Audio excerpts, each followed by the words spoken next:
চাচা আসসালামু আলাইকুম। ওয়ালাইকুম আসসালাম। বাবাজি কেমন আছো তুমি? এই তো আলহামদুলিল্লাহ ভালো। তুমি কেমন আছো? আছি বাবাজি, ভালো আছি আল্লাহর রহমতে, নবীজির দোয়ায়। তা তোমাকে বাবাজি অনেকদিন পর দেখা হলো, খুব ভালো লাগলো। ভালো আছো তো তুমি? না এই তো আলহামদুলিল্লাহ ভালোই জি আছি। বাবাজি, বলো এখন। তাহলে তোমার আজকে ডেইলি লাইফ সম্পর্কে কিছু বলো। আমি রাতে যখনই ঘুমাই না কেন, ফজরের আজান হওয়ার আগেই আমার ঘুম ভেঙে যায়। ঘুম থেকে উঠে প্রথমে ইলেকট্রিক মোটরের সুইচ অন করি, পানি তুলি।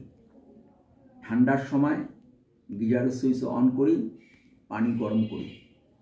এরপর উজু করি, ফজরের 4 রাকাত নামাজ আদায় করি, তসবিহ করি। এরপর আমার সহধর্মিণী জেসমিন ফেরদৌস প্রধান আরজু কোরআন শরীফ তেলাওয়াত করে, আমি তা মনোযোগ সহকারে শুনি। হাদিস পড়ে, আমি তা মনোযোগ সহকারে শুনি। এরপর অতীতের ঘটনাবলী ইভ্যালুয়েট করি। এরপর ডাইনিংয়ে যাই, সকালের খাবার খাই।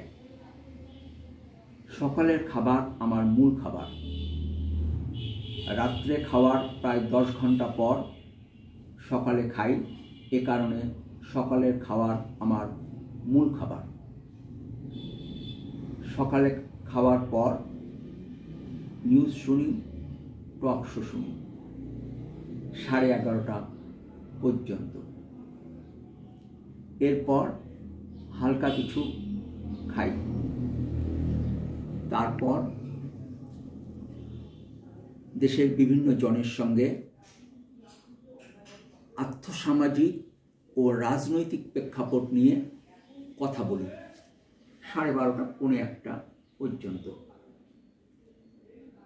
এরপর গোছলে যাই, গোছল করে জোহরের 12 রাকাত নামাজ আদায় করি, তসবিহ করি।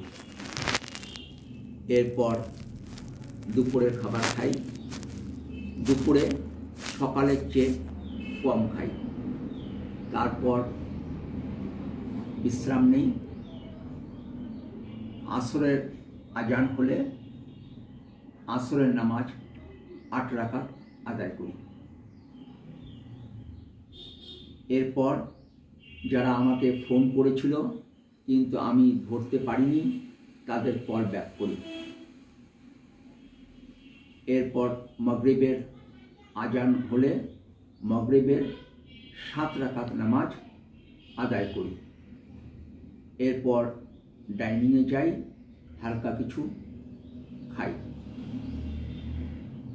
এরপর নিউজ শুনি, টক শো শুনি এবং যারা বাসায় বেড়াতে আসে তাদের সঙ্গে কথা বলি এবং দেশের বিভিন্ন জনের সঙ্গে ল্যান্ডফোন, মোবাইল ও অনলাইনে কথা বলি। এশার আজান দিলে এশার 17 রাকাত নামাজ আদায় করি। এরপর ডাইনিংয়ে যাই, রাতের খাবার খাই। রাতে দুপুরের চেয়ে কম খাই। এরপর মুখ ধুয়ে শুয়ে পড়ি এবং ঘুমাই। শুক্রবারের দিন জুম্মার নামাজ পড়তে মসজিদে যাই।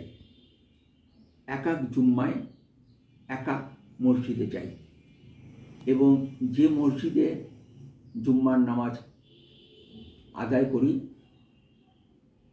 নামাজের আগে সেই মসজিদ সংলগ্ন পরিচিত বাসাগুলোতে যাই এবং তাদের সঙ্গে কুশল বিনিময় করি এবং তাদের সঙ্গে সম্পর্কটা বজায় রাখার চেষ্টা করি। এভাবেই বহুদিন থেকে আমার চলে যাচ্ছে। ভালো থাকার চেষ্টা করছি। আপনারা সকলে ভালো থাকবেন। ফি আমানিল্লাহ। আল্লাহ হাফেজ। বাংলাদেশ জিন্দাবাদ।